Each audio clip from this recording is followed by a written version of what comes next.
No, so this is your second time on this podcast. Yeah. So first time was in Florida, and then what was that, over a year ago, probably by this point.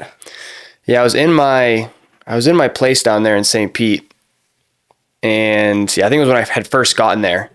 So I remember like the background was my kitchen, so I hadn't even like set up my office there yet. So it must have been in over a year, probably September 23, which is like that. We were in a heck of a different spot then than we are now. So it's crazy. It's crazy what can happen in a year. 1 year. Yeah. If they 1 year with the foundation of what, 3 or 4, would you say? Yeah. Yeah, it's kind of interesting because we've been going for just over 2 years full time. Like we've been full time in the business, but we had knowledge for like 2 years prior to that of like what we were doing. Yeah. But we'd never put our full effort and energy into it. So yeah, we did have a little bit of a base, but being full time, it had 2 years. But momentum's a real thing. Momentum is absolutely a real thing. Even looking back a year ago, they say if you don't look like, I heard someone say one time, if you don't look back, a year prior and don't think like, what the hell was I doing a year ago? Then you're not like you progressing. Haven't changed up enough. You're not changing enough. So a year's a long time, man. Like you think back a year, it's like, it's crazy. It doesn't feel in the moment though. I mean, it can, like you have long days or whatever, but no, when you look back on it and you're like, well, it is a long time in essence, but I feel like when you're a part of it, when you're doing the day-to-day actions every single day, you kind of feel like the day itself goes by way too quick. Oh, I mean, you've obviously done, and I want to get into delegation a bit because you've obviously done a bunch of that was probably the biggest thing that you did this year was just scaling the team. Mm-hmm. So I'm sure that your days started to become a little bit more organized and more manageable. But no, I mean, it's like, seriously, like when we were growing up and all our parents were like, oh, like there's just not enough hours in the day, whatever. I'm like, this is a stupid comment. It's 24. Yeah. It's easy enough, right? Yeah, that's a real thing, the hours flying by. And that's a thing that I began to feel when I started to build the business, or we started to build the business. I don't know if it was because I was so involved in it. I don't know if it's because I liked doing it. But back when I worked construction or did hourly, like landscaping, things like that, all you were doing is looking at the clock, counting down the hours. Like, wait until you're out. When's lunch? When's your break? When's the afternoon break? When are you getting out? But here it's like, 5 o'clock rolls around like that, and then Saturday or Friday evening or Friday afternoon rolls around like that every week. You're never like, oh my gosh, it's only Wednesday. Right. You're like, wow, it's already Wednesday, or wow, it's already Friday. Right. And you're just kind of ripping through, never kind of enough time. It's kind of good though, because I mean, you're always involved. You're never bored. Never bored. I heard someone say they were bored the other day. I was like, I don't know the last time that I've been bored. Yeah, you're like, how are you bored? Because I'm either building the business or learning, because I just love to learn. Yeah. Or I'm like recharging. Or right. I'm doing something to recharge. I'm outside. I'm whatever I need to do. But it's pretty much just between that. It's like recharge the batteries, and you're working. Your batteries kind of get drained, and then just that constant. It's always like everything is just a support. Like especially at this point in our business, it's like everything's a support to growth, because even in the downtime is for the purpose of, like you said, recharging. Mm-hmm. Like, and I kind of picked up on that when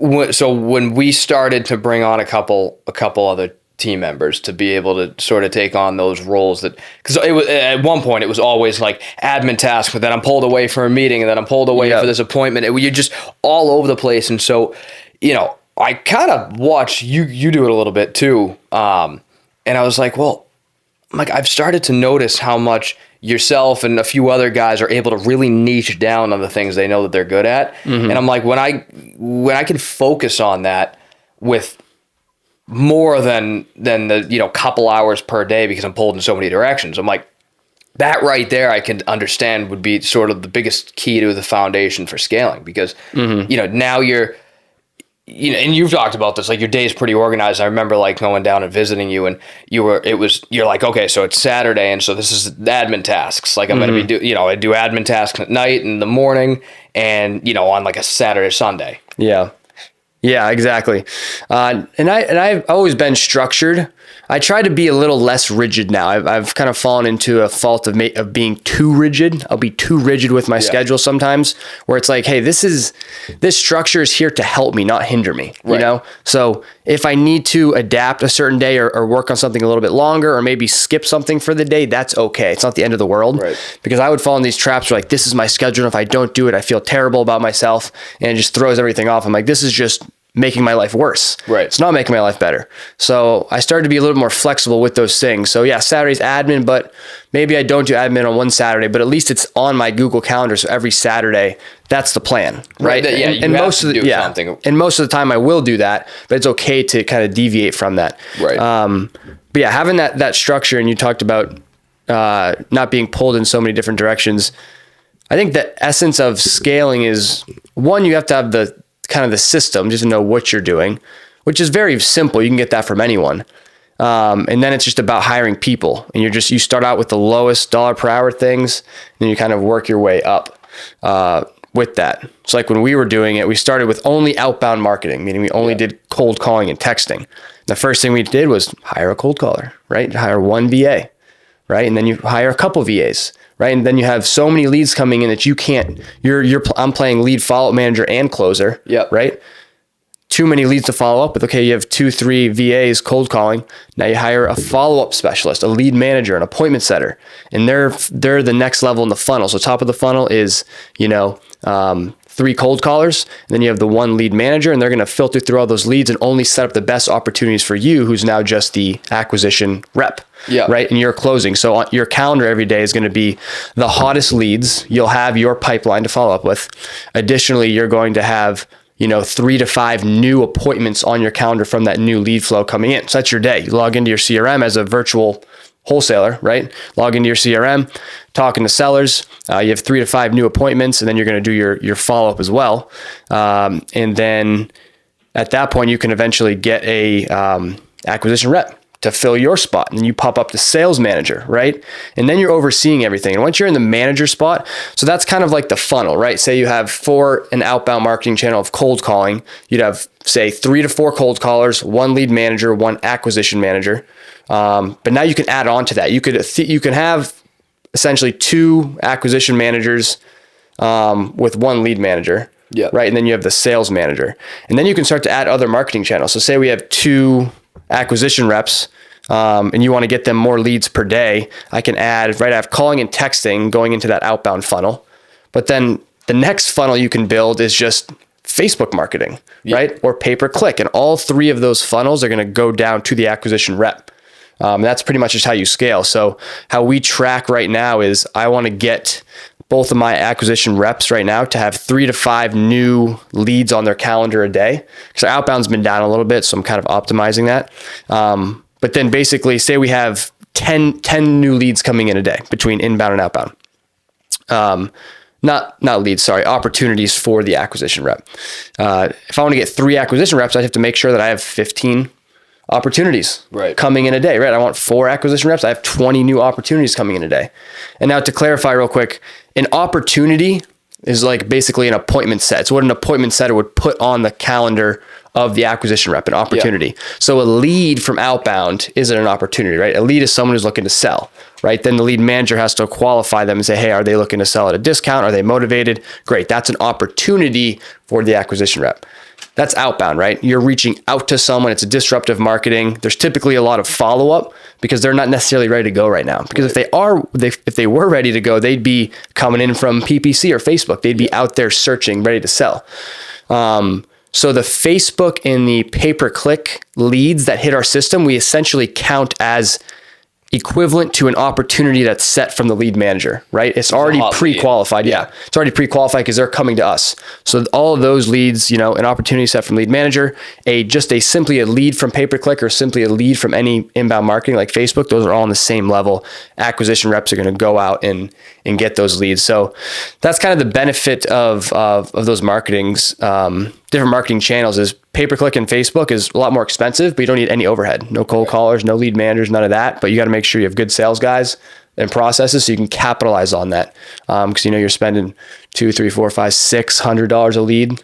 So you want to make sure you're doing that. And you kind of talking about the other day, and I won't, go into the numbers that we talked about, but it kind of opened my eyes. I'm like, yeah, well, the lead cost is like 10 times more on the PPC, but the cost per contract is like a third. And, obviously, like you said, I mean, if you're bringing 20 leads or if you need 20 opportunities a day, what does that look like on the outbound side for leads? You need so many leads, like per day, like crazy. You need if you had 20 opportunities, you would be needing you'd need to have 20 cold calls. Right. You have 10, 15 cold calls because it's all funnel, right? Right. So say, I don't know what that ratio is. I'd be curious to know actually how many leads lead to an opportunity, right? It might be 10 leads to an opportunity. Think ours right now are like I want to say probably 8. No, I wouldn't say 8. Maybe 4 gross leads to a net lead for us. But that also has a lot more to do with sort of the data that we're pulling as well. It's obviously different, and that's one of the things I want to get into too, because I know that you guys have kind of gone in more towards a Novation model, and that's been beneficial for you. But, like the for instance, the absentee list is probably not going to be as motivated as a truly distressed list. But, everybody else is reaching out to the truly distressed list as well. So a net lead might be a net lead for 5, 6, 7 other wholesalers because they're all targeting those. So it's not really net because you don't stand much a chance. Yeah. Yeah, I think it is interesting with that. And now a net lead for us is, and everyone uses different terminology. That's why it's, because our cold callers are going to, generate a lead. A net lead means that it actually is a lead, right? You have those lead managers in place to essentially qualify that. And as soon as you know it's a net lead, you're trying to get it on the plate of someone who can actually close the deal. And that's what we would call an opportunity in that sense. But I think calling and texting, you can be anywhere from maybe 40 leads to a contract. You're right. Yeah. Right? If you're good, upwards of 50, 60, 70 leads. If you're not as good at closing those, leads to a contract.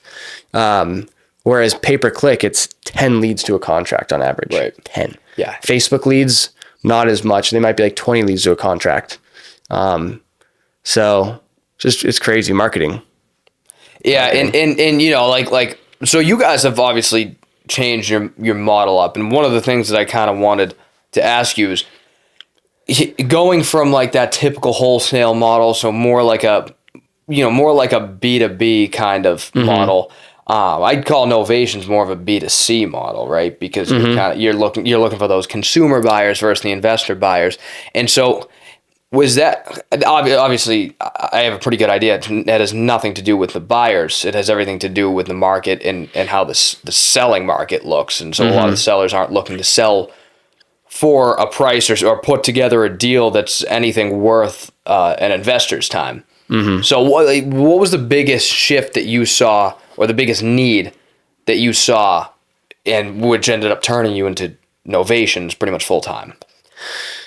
It's in this market, or the way the market has been, it's kind of shifting now, but the way the market had been before, you just finding those true cash deals with the high motivation, the beat up property, and you got to get it at such a low price for it to be a wholesale deal.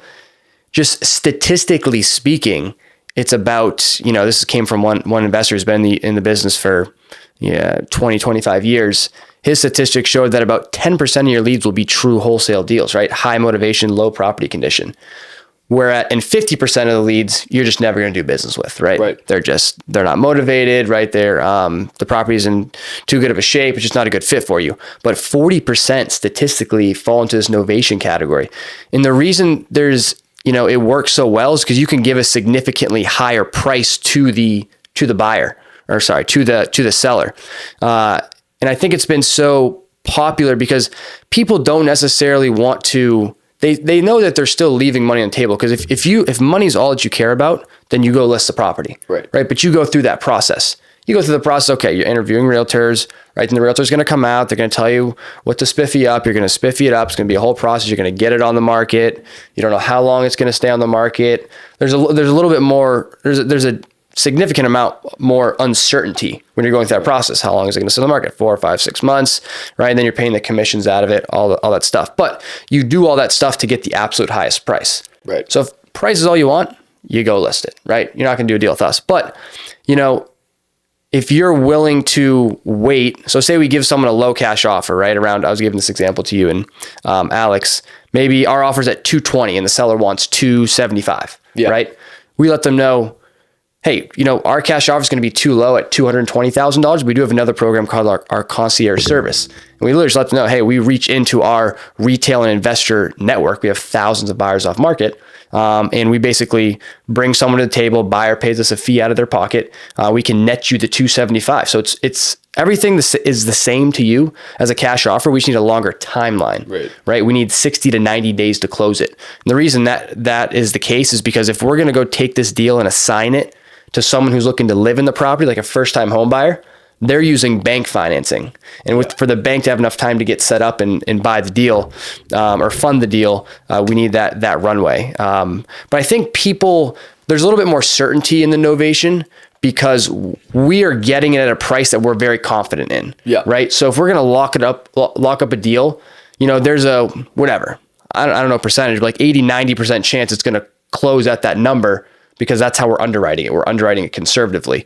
So it's kind of an in-between where like they don't have to wait 4, 5, 6 months to sell their house and go through the whole process of on market. But they don't get this really, really low offer of the traditional cash offer, right? It's like this in-between. Yeah. Right. It's like, hey, I'm willing to wait 60 to 90 days. I don't want to wait 5 to 6 months though to get my money.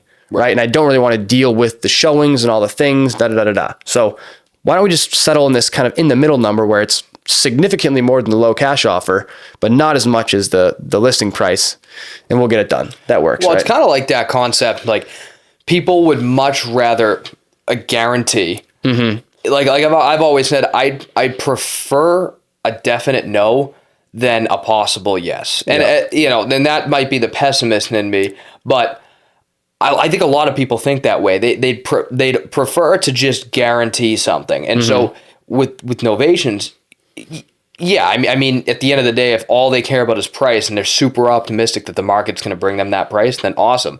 But number one, you have a realtor who is in the middle negotiating on your behalf. And half the time, I mean, you got to remember the realtor's paid based on the price of the house, but also they also have to take into account the amount of marketing dollars, the amount of time they're spending per deal. And so if they look at it and say, yeah, you know what, like, we're not getting the price I told them they'd probably get. And the realtors can't guarantee you a price in the beginning. So now the realtor might turn around, and this isn't me dogging on realtors, but it's just being realistic in a lot of scenarios too. It can end up being like, you know, this property's been on the market for a while, and so, you know, I think we do a price reduction, things like that, and that always falls on the seller. But in terms of you and how you guys operate, it's like when you guarantee the seller a certain number, they can go to sleep knowing that they're going to go home with that. There's no risk that it's going to be any lower, right? And so, you know, I don't know. I think that a lot of people can appreciate that as well. It's just knowing they get to go to bed knowing exactly what it is that they're going to get, even if it's not as good as what they could have gotten. Yeah, I think there definitely is value in certainty. Now, to be clear, and I know you're not saying this, but like because the thing I like about the Novation is it's very transparent, right? They know exactly what's going on, and we let them know, hey, we're reaching into our network. We're very confident at this number. That's what we always say, right? So it's never 100% guaranteed, but it's more certain than, you know, potentially listing it on the market. What's also nice is if it is too high of a number, like maybe they're just like stuck on some number. Like we think it's a little bit too high, but you know, we'll spend our time because I always let them know, like, we're making a commitment on our end. Like I have a whole team dedicated to marketing this property for the next 45 days. That's money spent for everyone to do that, right? So we're not going to agree on a number that we're not confident that we can move. We're not just going to say, oh yeah, let's do this number, right? Especially on acquisitions. If I get a property under contract that's just not a good deal, disposition is going to be like, what is this? Right? What is this? I'm not wasting my time on this, you know? They call you up. What are you doing? Exactly. So you got to make sure you're getting at a good price. But I think and here's the other biggest thing too with the Novations is people are on the phone with us because they want a convenient play. Right. They know we're an investment company, right? They know we're an investment company, right? They know we have to make money on the deal, right? Like I said, if price is their biggest concern, they go list the property. But the way that this unfolds is like, you're on the phone with these people for an hour. You're on the phone with these people for an hour. You build, somewhat of a relationship. You get to kind of like each other, and you get to the end of the call, and now you're down to making offers. And it's like, the cash number is it's just too low, Jake. But, I like you. I want to do business with you, but I can't do that number. Yeah. Well, we actually have this other program, our concierge service, and it can get you the number you're looking for. Okay, great. Let's do that. You just need a little bit of extra time, 60 to 90 days. Fine. That works. Right. Let's make it happen. Right. So people are always like, well, why wouldn't they just list the property? If you're just going to list the property on the market, why would they let you do that versus a realtor? Well, it's because I've built a relationship with them, right? Yeah. We've been on the phone for an hour. It could have been multiple hour-long calls. And they're like, I just want to do a deal with Jake, but the cash offer just doesn't work for me. Right. Right? Okay, great. So if you have a network investor program, whatever it is, if you can get, at the end of the day, if you can just give me my number, I'll give you 60 to 90 days. Yeah. It's great. And then it's a win-win, right? So I think to answer that question, why would they not just go with the realtors? Because they've already eliminated that option in their head for whatever reason. They don't want to go through the longer process. They don't want to deal with a realtor or whatever their belief is. So I think that's why that fits in there. It's just a tool in our tool belt. So it's not that we've necessarily pivoted to it, but 90% of our deals are probably structured that way just because it's been so popular in this market where sellers are just asking so much for their properties. People, and people still think their property value is up here, even though interest rates have changed things and it hasn't really caught up yet from the COVID era. Yeah. So wholesale deals have been hard in the high interest rate environment. But talking to our business coach and some other people, and with the kind of election results and whatnot, I think it's going to be favorable for real estate. That's what everyone's saying. I mean, it's pretty obvious from a business perspective. So that's one good thing that came out of that. And we're excited to see, our business coach is literally telling us this could be coming up next couple of years could be back to 2021, 2022 wholesale where they were moving deals in 24 hours. Oh yeah. 24 hours, just selling deals crazy. I remember seeing, I mean, those were some of the years where some of the bigger wholesalers, they were doing 600-700 deals a year. Yeah. Stuff like that, where it's wholesale deals. Yeah. And that's the thing too. I know you brought up earlier about the motivation, how there's been limited motivation, or you just haven't seen the motivation from sellers. Is it because there's no motivation, or is it because the market has made so many people so delusional that even if they are motivated, they're like, yeah, but I know I can guarantee somebody's going to pay me a higher price, so I'm going to pretend I don't even have this distress of any sort. Yeah. I think, there's always people that are motivated because what causes motivation? It's life events happen, right? You go through a divorce or you inherit a property or the property just needs a lot of work. So they're always out there. So I think that's kind of a bad way to say is there's less people that are motivated. I think we just maybe weren't coming across them. I mean, there's a lot of different things that affect the market, The biggest thing I've always found or found lately was the relocation thing. Yeah. As rates went up, the motivated sellers were still there, but the purchasing on the back end, them finding a new place to go that was always the biggest hurdle. And so I you kind of like what you just said, that it's not that there wasn't motivation, it's that the motivation often wasn't high enough for them to sell because their relocation was almost impossible. Mm-hmm. Well, yeah, that's people living in the property. That's why if you target the absentee owners though, that's their extra property. Yeah. There's a tenant in it or it's just vacant. And going after those people. But there's always going to be, it's interesting too. It's there'll always be a place for wholesale in the marketplace because no one else wants to deal with that. No one else wants to deal with that, right? Because here's the reality. Fix and flippers, they want to flip houses. Investors, they want to invest in houses, right? Yeah. Realtors, they want to list nice properties, right? They don't want to deal with all these crazy seller situations. They want to list nice properties, right? What do towns want? Towns want nice houses on nice streets, but they're not going to do anything about it. Right. They're not going to go talk to the seller and help them sell their house. Yeah. Right. So think about that. You have fix and flippers, investors, realtors, right? All those people want to do their job and we're in there doing the hard work, the dirty work, right? No one wants to make 50 to 70 cold calls, get cussed out on the phone, screamed at, and just spend hours and hours and hours and hours trying to get these deals done for these other people. Right. And then they try to shame the wholesale industry, So it's and if you don't believe it, go to a wholesaler's inspection when they're dispoing the property. That's one wholesaler and probably 80 or 90 buying parties. Yeah. So there's more fix and flippers and builders and investors in general by probably 50 to 100x than there are acquisitions guys. And so, like obviously we started our own acquisitions side too, but that was not necessarily for the same reason you guys are doing it. You guys are doing it to actually scale and build a business. We're doing it because we're like, well, we fix and flip and we build. So we need our own leads too to keep this thing running and to be able to like actually project out. Because my biggest thing too is like, it's like if you can't build something predictable, and you guys have built a predictable lead funnel and deal funnel, so you guys can actually look and project, okay, if we do X and Y, it will equal Z, and you actually have numbers to support that. And so for a lot of these fix and flippers and builders, it's next to impossible to actually grow their business without some sort of predictable lead funnel, because you're always living the fear that the next deal's nowhere to be found. And so, you're absolutely right. And I think a lot of time too, it's like, and I'm not saying I'm super experienced in the acquisition side, but I see a lot of people who are super inexperienced in the acquisition side, and they're doing it because they need to grow their business. But, when we talk about like the dilution of the acquisitions industry and see how people react to people like us because they're so used to the asshole who called them 2 weeks ago and blew them off 3 times, that gives us all a bad rep. And, I think like you said, it's the dirty work of the deal. It's the deal. It's the deal procurement that's really the toughest part.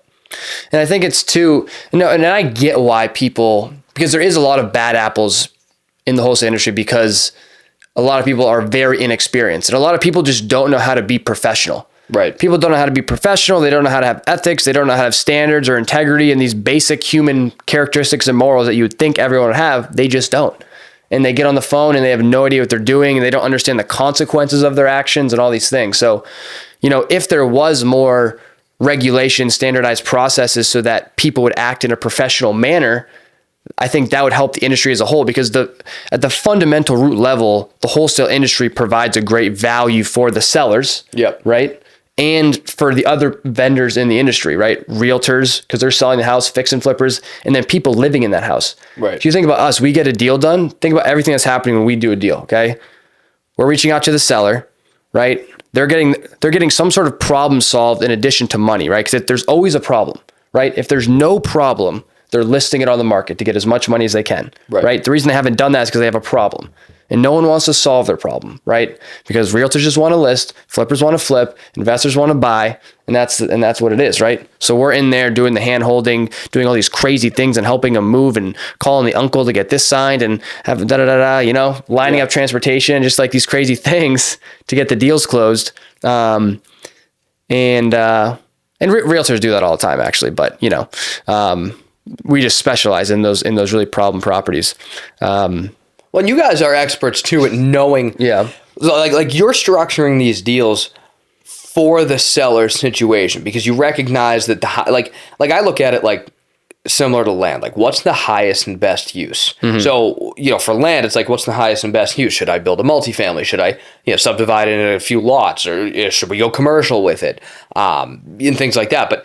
But for you guys, you look at it like, okay, what's the highest and best use of this situation? We could sell this to a fix and flipper, and they're probably gonna pay this number. We could sell this to a buy hold, and they're probably gonna pay this number. We could, whatever. But you guys can look at a deal, and the idea is like, as much as a lot of sellers think guys like us are out to get them, it's actually the opposite, because when we go in, there's no use in trying to bring in a property that's not well suited for the right buyer, because we're gonna have a shit show of a time trying to get rid of it. Yeah. If it's not the right property for the right buyer, then why would we ever lock it up at a certain number with certain terms that didn't make sense for that buyer? Yeah, it's interesting though. For us, that makes sense, because like we have a good mind and like know how to underwrite and all those things. But for, like you said, the people who are inexperienced, who just maybe watched a couple YouTube videos and are on the phone, like putting someone under agreement, that is where there's kind of a risk in that, know, kind of an issue.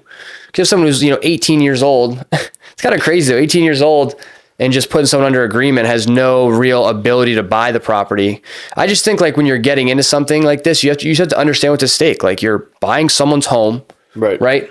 It's probably the biggest sale of their life. Like you got to understand the seriousness of it, and just do some basic education before you hop into these things. Partner with the right people when you're getting started. That's the biggest thing you can do, is just partner with someone who's doing it professionally at a high level, and just learn from them. Learn how to do business the right way. And it's not about wholesale. It's just about doing business the right way, right? Having the right values, having character, and just providing a value and a service. So let me ask you, because I got to imagine that you set up Optimize REI for that purpose. I mean, I know you want to I know you're, out to kind of you want to build a community, of course, which makes sense. But to a degree, I mean, there's a lot of education in that group. Would you say that stemmed from recognizing how many bad apples are in the industry and saying like, okay, well, if I at least can get a community of a few hundred or a couple thousand people or whatever, and kind of build the community based on the right ethics, the right morals, the right approaches, where did the value from Optimize REI start?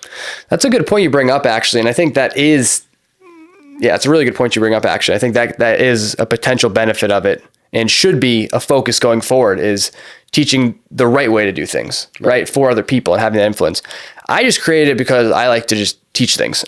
Like I just wanted to and you learn more when you teach what you learn too. Yeah. So. I really just created it because, I love just talking about this, and I just wanted a platform like digitally that I could start to bring people together and just share my experiences of what I've been going through, and just do it over Zoom. So that's kind of how it started. And I'm just trying to put as much resources and things in there as I can with that. Yeah. No, I mean, it's an awesome group. And we met somebody in there the other day who hopefully at some point we end up doing a deal with. Yeah. And so, obviously the community feel and whatever, but no, I mean, I think that having like a niched approach in there and hopefully, especially if you get enough guys in the area, enough wholesalers, enough acquisitions people in the area that you're doing deals in, then you can, I mean, the hope is like to have enough of an impact to pick up the way they operate too. So, so the when sellers are being called now, we kind of all hope that if we're all on the same page, because it's I think you and I talked about the last time, like the collaboration over competition, and I don't think people realize like there's been so many opportunities where you and I, or actually Isaiah for the most part, because it's Deal Invest, but we've almost collaborated on multiple times. We have on a couple deals this year too, but like just because we do the same or similar things doesn't mean that it's not all of our obligations to make sure that we don't tarnish the name of each other. And that can be by going about it the wrong way. And so now tarnishing the industry in and of itself, which in turn hurts the people involved in it. And so I'm a big believer in it's everybody's obligation, regardless of who you are, regardless of, what the competitors in the industry, how far they are from you, and, how many deals you guys each do together. There's no need to bring down the entire the ethical and morality level of the industry just, for inexperience purposes and things like that. Yeah. No, I agree. Getting everyone to operate on the same level and operating with the same mind essentially about it. Because that's what you're doing. Like say it was a New England group.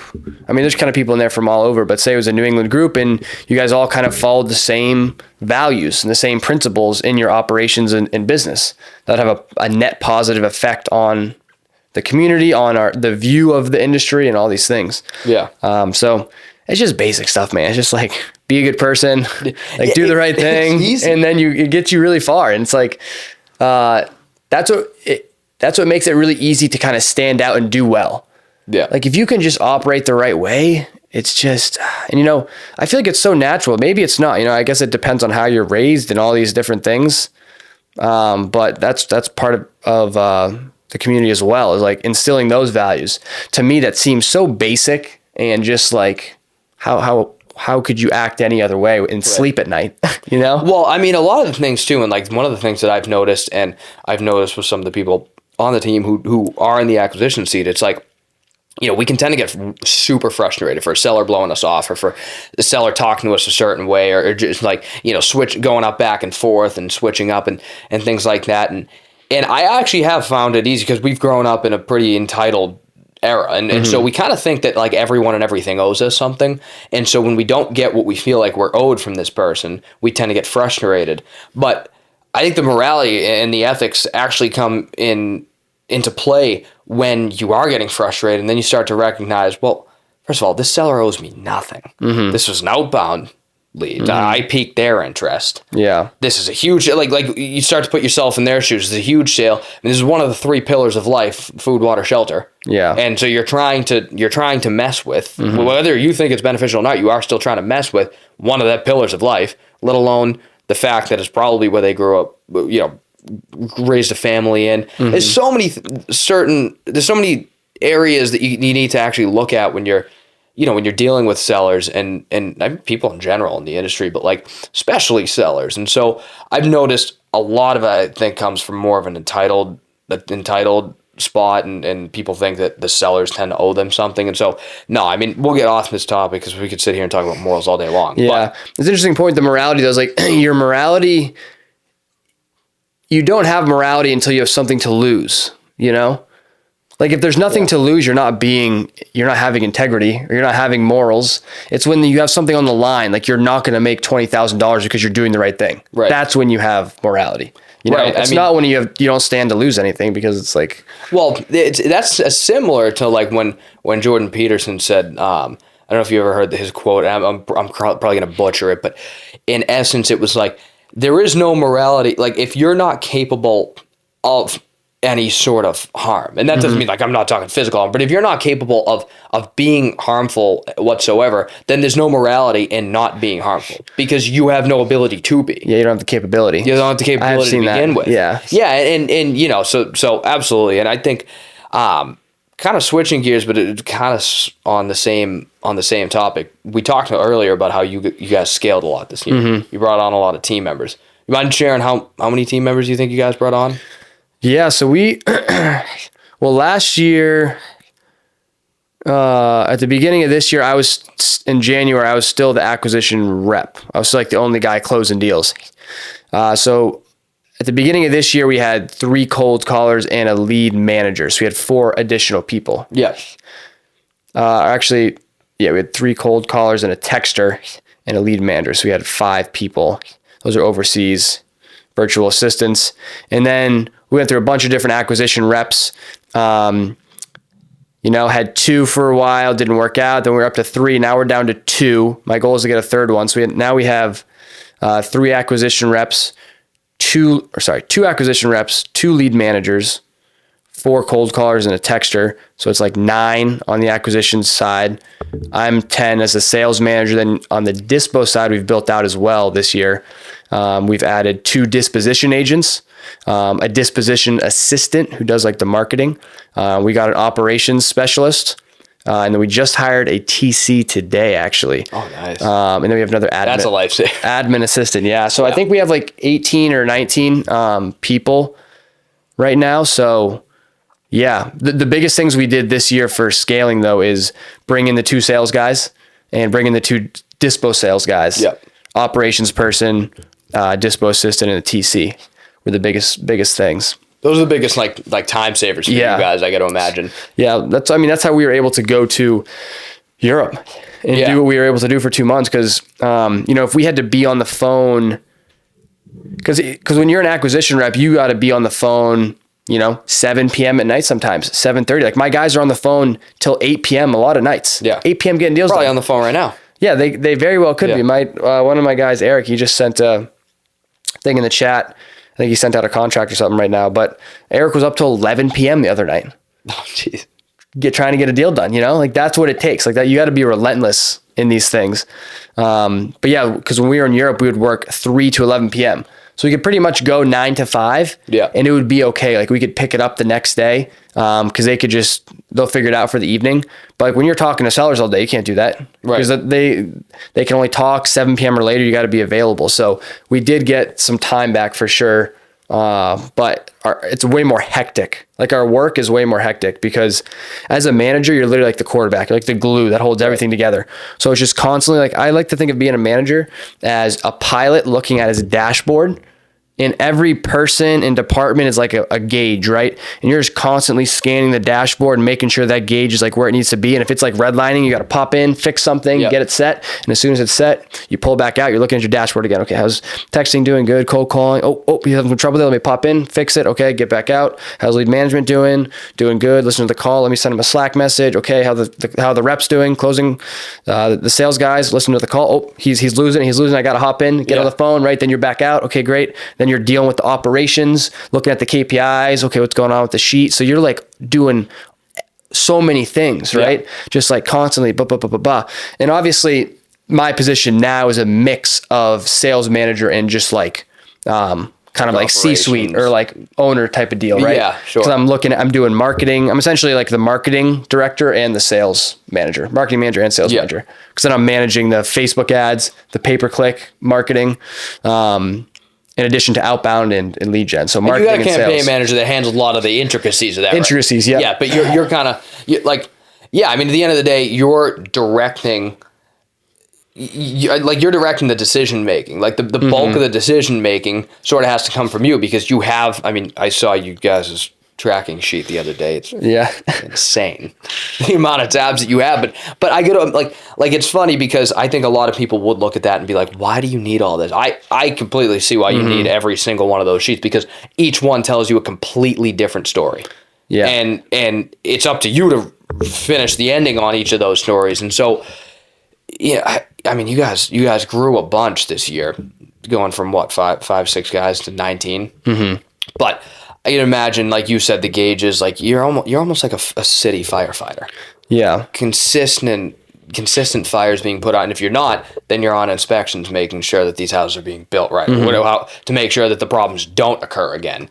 So, what do you think? I'm just interested to know, like, now that you've kind of gotten rid of a lot of the tedious stuff per se, like the people you brought on for delegation purpose. How do you feel now? Do you have more fun with the business than you used to? Do you have less fun with the business, or is it a different kind of feeling? It's cool to see, like Isaiah and I were looking at our accountability, our organizational chart today and filling in things. So basically when you start out a business, you have an organizational chart which details each position, right from CEO to COO to sales manager down to like everything. It's like a whole chart. I forget what you call that. Like a flow chart? Yeah, like a flow chart, right? Where it's like a box and you have a line and it branches out like a family tree type of deal.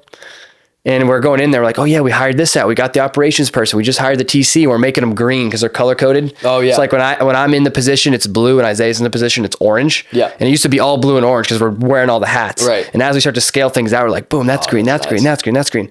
So, like I said, it's just a different position. Like a manager is a huge thing in this business.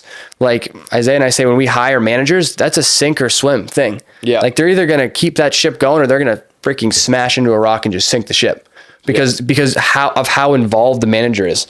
Like we thought when we became managers that it was just going to be like, yeah, your manager, you just tell them what to do. They'll go in, they'll get it done. Like not at all. Like you have to be in there every single day. Like you're the glue that holds everything together. You're the person that brings the energy, drives the culture, develops the culture, holds everyone accountable, keeps people motivated, has the hardest conversations that no one else can have with sellers and with people within the company. You're just doing all the least fun stuff, honestly, but it can be the most rewarding. So it's definitely a lot more challenging. I think fun's a tough word to say. Is it fun or not fun? But I think it's much more challenging. Yeah. You're not doing as much of the tedious stuff, but you're doing the harder things. It's a little bit more fulfilling, you'd probably say. More fulfilling. You're doing the harder things, but more than anything, having been in this position, I've learned the skills, just like leadership and management. I had no leadership or management skills whatsoever starting out. I didn't even know what it meant to be a leader or a manager or anything like that. So those skills have been tremendous. And, and as you go forward, like just leadership is everything. It's like all about the people. And this year we're not going to get much bigger. I don't think really, like we're not going to, like I'll add we'll get a sales manager, hire a couple more sales rep. So maybe we cap out at about 20. I don't think we'll get many more cold callers. We'll probably just keep that outbound channel as it is, just get better people and then spend more on Facebook and pay-per-click. But say it's a group of 20 people. Now that foundation is in place. We're going in with a full head of steam into 2025. And I think we're going to crush it. I'm just excited. We're going to crush it. And then I can only imagine once Isaiah and I are out of the management position, then we're just focusing on the systems and really optimizing like all day long. We're not like dealing with sellers or none of that. Like, cause right now our head's in, and it's hard to like step out and work on the business when you're trying to do all the fires. So if you hire someone else to be the firefighter, then you can work on a lot of other things. And I can see us going into 2026, just like full head of steam, right? Yeah. And just having the best people to execute. That's it. That's one of the biggest lessons we've learned as well, is like, it's all about the people to execute. Just finding people who want to be excellent, right? Who embody our core values, who are relentless. You got to be relentless in all you do. Whether you're a transaction coordinator, a dispo person, a cold caller, a lead manager, an acquisition manager, you got to be freaking relentless every single day. Do not take no for an answer. Don't give up after the first try, the second try, the third try, fourth try. Like, you need to be trying 5-6 times. Relentless. Excellence, right? 1% better every day. You have to be growing. You have to be able to hold yourself accountable. You need to have integrity. So those are like our core values, and making sure that everyone has that is huge.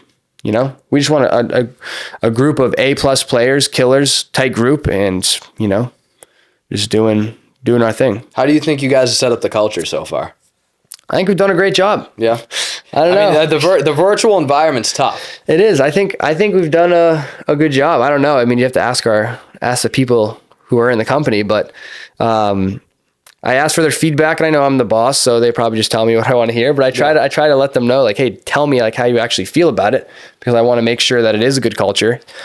But for starters, I think the culture. I had a question about this yesterday or on Friday from the transaction coordinator we were interviewing. Like, describe your culture. I was kind of talking about like Slack, and we do Slack, we do meetings, and we do we do a prize wheel at the end if you do that, but. Then I was thinking in the car the other day, that's not really the culture. The culture is a culture of optimism. Yeah. Optimism and positivity. That's a huge thing.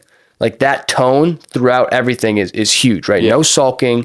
No, I'm the victim, right? We're going to be positive. We're going to be optimistic, right? So that's a huge theme that we drive. Just being excellent. Excellence in everything we do. Don't be sloppy. Yep. Show up, be accountable, do those things. So I think positivity and abundance, excellence, which is growth mindset, and all those things, and then being relentless and just being focused and getting things done, and understanding that it's about the success of the company. Even, they're all there to make money, right? Yeah. But they need to understand that everyone's there to fulfill a role for the greater team, which is the company moving forward, right? So if everyone's not doing their job, then the company ceases to exist. Their position ceases to exist. Right. So I understand they're all there to make money, and they all want to make a lot of money, and that's great. So do I. I want to make a lot of money, right? Yeah. But you need to understand that you need to do what the company needs you to do, or your position will just cease to exist. Yeah. Which is a hard thing to understand, because you're in there and you just want to close deals for yourself. But sometimes maybe being a little bit selfless in a position where maybe you help someone out, or you don't get paid as much as you should for the overall benefit of the company, knowing that's going to come back to benefit you with the longevity and the success of the company. You'll end up getting more opportunities, things like that. So fostering that mindset of being a team player as well. So I think the positivity, abundance, relentlessness, excellence, and being a part of a team are all things within the culture. And then not tactically, but like things we actually do is in Slack, right? Very big presence in Slack. We're doing daily meetings every single morning. Meeting with the team. So Monday and Wednesdays is acquisitions and dispositions. Sales agents, they get together, and that's really great, because acquisitions can see that dispos like actually working. They can see where their deals are at. Dispositions can see that acquisitions is pounding the phones, getting things under contract. There's a lot of love on both sides from both of them. Like, hey, appreciate you doing this, and they're able to communicate. Tuesdays and Thursdays is department specific meetings. So dispo meet, sales guys will meet. And then Wednesdays are one-on-ones. Yeah. One-on-ones with every single person. So I do a one-on-one now with every single person, even down to our cold callers. Yeah. So the reps, I'll do 30-minute one-on-ones each. And then lead managers, I'll do 15 minutes each. And then each cold caller, 15. Texter, 15 minutes. the operations person. So I'm in Wednesdays, I'm in meetings from 8:30 to 12:30, just meeting one-on-one with every single person in the company, just to make sure they can feel like they're being heard and they can voice their opinions. And I also do want their feedback. It's valuable, right? Well, they're the ones in the trenches. Like, Exactly. That's huge. I'm like, I want you guys to be very, very honest, because if you're not honest, like, there's nothing I can change because I'm not in the field. Yeah. And I was explaining to them last week, I was like, the success of this company rides on everyone's thoughts, ideas, and intelligence, not just Isaiah and I's. Right. If Isaiah and I are the only ones that are thinking in this company, we're going to be severely limited. If you guys just come in, clock in, turn your dialer on, and talk to sellers, we're only going to reach a certain amount, right? A certain level. Like, I need every single person's brain firing. I want you to come in and act like you own the business. What would you want yourself to be doing in that position? Yeah. Right. Okay. We tell you to do certain things because we think they're effective. And maybe they were effective at one point, but they're no longer effective. Don't just sit there and just be mindless. Speak up. Hey, this is not working actually this way. I've been doing cold calling for a couple of years and blah, blah, blah. I recommend we do this. Okay, great. Even if you're a cold caller, awesome. Yeah. Let's discuss it. If it makes sense, let's implement it. But really instilling in them like, hey, everyone's ideas can contribute to the direction and success of the entire organization. Yep. So don't just sit back and don't say anything. Like, I want you to speak up and bring these ideas to the table. Because if I can draw the ideas and the intelligence out of every single person on the team, we're going to be like a freaking rocket ship. But if that's all suppressed, then we're going to be very limited. If just an Isaiah and I thinking about things, because people are smart, man. Like, people are freaking smart. They have a lot of potential in them, a lot of capability. But you just need to make them feel valued, and they need to feel comfortable bringing those things out and see that you actually do take them seriously. Well, they need to deal with a leader, not a manager. Yep. I mean, like your typical leader versus manager. Yep. I know you've mentioned this too, just because I'm interested. Since you guys, I mean, so you went about the sequence of your hires in a super strategic way. Like, obviously you started from a place of need in each role, but more than a place of need in each role, I think that you guys really focused on each role needs to create the next problem, right? So like cold callers need to create so many leads that I don't have enough time to follow up, so I need somebody specifically for follow up. And then we scale the cold callers, and there's so many follow ups, and they're pushing so many opportunities up that I need an acquisitions manager. So, like, because of that sequence of hires, obviously, you went out and delegated perfectly, and that's why you were able to kind of create the next problem that really were just problems to solve for growth purposes.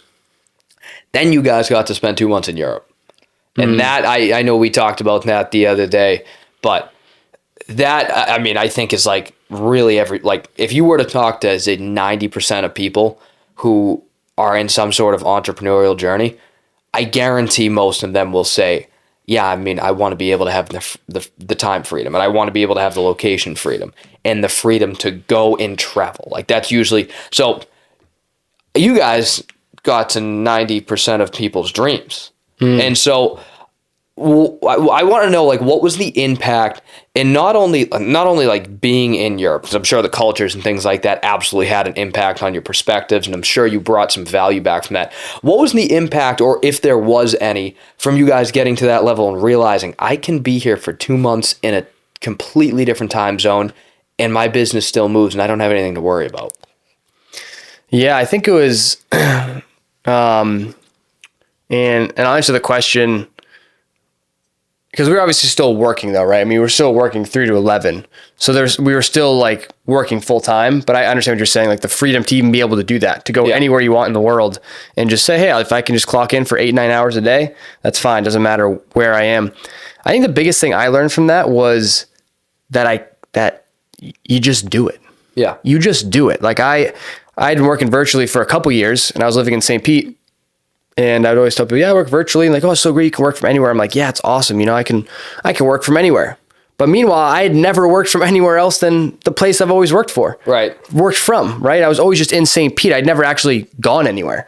Even though in my head, I was like, oh yeah, I could travel. But there's some limiting belief in my head of like, I can't do that. I got to stay focused. Like that's an unrealistic thing in my head. And then I was walking with one of my good friends down there in Florida, and he was like, yeah, we should go to Europe, XYZ. And I was like, yeah, we should go to Europe. Like, what am I doing? Yeah. Why am I not doing that? So it's really just a limiting belief that I broke, and just made me believe that, yeah, I can do it. And also made me think, like, how many other things do I just tell myself, like, nah, you can't really do that, when in reality you can. You just got to do it, right? Anyone who can work remotely can go to Europe and do what I just did. Anyone can do it. But we come up with these excuses and these things and some of them are legitimate, but no, I can't do this because, I have this going on or that going on, or my partner or this or that. So if you want to make it happen, at the end of the day, you just make it happen. You just do it. Yeah. Yeah. And I mean, you said it too, like at a certain point when you were just the acquisition, like you were the acquisition director, you probably couldn't have gone to Europe because the time frame of it. So no, I mean, you got to spend 2 months there and kind of like, I mean, I'm sure that was a recharge too, even though you were working the entire time there. I'm sure just that entire thing was a recharge. Yeah, it was crazy. I mean, it's a beautiful area. We're in like Central Europe. So, we went to, the rundown it's actually good. I learned a lot about the geography of Europe. I never really knew where anything was. Yeah. We ended up going from Netherlands to Belgium. So Netherlands is right in the center of Europe on the top. And then if you go west, you go to Belgium. We went south to Germany, south to Austria. And then west, Austria is a tiny little country called Liechtenstein, which is like tiny little thing right between Switzerland and Austria. Passed through there for coffee, then went into Switzerland, the Zurich area, which is went to one other country for coffee. Beautiful, exactly, just in the middle. Yeah. And then we went down into Italy, Milan, down onto the southern coast of France, probably the most beautiful part of France, like the French Riviera. Oh yeah. So you got Nice down there. We stayed in Menton, and Monaco is a small little country at the bottom of France, known for its it's like the playground of the wealthy. That's what it's known as, right? Everyone's driving freaking McLarens and Ferraris. Monaco Yacht Show. It's Bugattis. The biggest yacht show on the planet. Yeah, the Monte Carlo Casino. They got the F1 Grand Prix there. Yep. Monaco Grand Prix. Then we went back across Italy into Croatia. That was our top spot, Isaiah and I, both of us. Just insanely beautiful mountains, right down to the ocean. Game of Thrones was filmed there. It's a little bit cheaper than the U.S. in terms of cost. Insanely gorgeous. Then we went up to Hungary. Budapest, Hungary. That was a top city for us as well. Budapest, Hungary, phenomenal area. A lot of architecture there and just like sights to see, different things. They have that Parliament building. If you look at the Hungarian, the Budapest Parliament building, it is just its most stunning freaking piece of architecture you've ever seen in your life. Really? Absolutely wild, dude. You see it in person. Is that the church that you showed me a picture of? No, not the church. Sorry, there's the. Like you showed me, you showed me so many pictures of all the crazy buildings you saw. Yeah. And I don't remember what is what, but. Yeah. No, I did not show you this one. That was there. And then, on the way from Italy to Croatia, we passed through Slovenia, which is just kind of I don't know what's going on there. Kind of just looked like New Hampshire. We just drove through there. And then Slovakia. So north of Hungary is Slovakia. It used to be Czechoslovakia, split into two countries. Then there's Slovakia, stopped there for like a lunch, and then kept driving through to Vienna, which is on the other side of Austria, and then up into the Czech Republic, ended in Prague. So Prague is another top city for sure. That's where the Prague Castle is, and that's another beautiful area. But yeah, it's not, the plane ticket is really the most expensive part. Once you get over there, I mean, it's not any more expensive than living here. Yeah. Arguably, I would say cheaper, but it's kind of the same. I'm sure, some things are a lot cheaper, some things are a lot more expensive. Yeah. I guess before we overheat, give me whatever kind of plugs you want for, I know you got the community and everything. Nothing, yeah. If you guys just, you can find my Instagram, Jake_Burhans. Got a link for the Optimize REI community in there. Would love to see you guys there. Ton of professionals in there, investors, realtors, lenders, creative finance people, all sorts of things there. We do a weekly Zoom 9 a.m. to 10 a.m. on Saturday. So whether you're just getting started or do a ton of deals, would love to collaborate with you and just get some deals done. Absolutely. Yeah. I appreciate you coming today. Cool. Yeah. Thanks, man.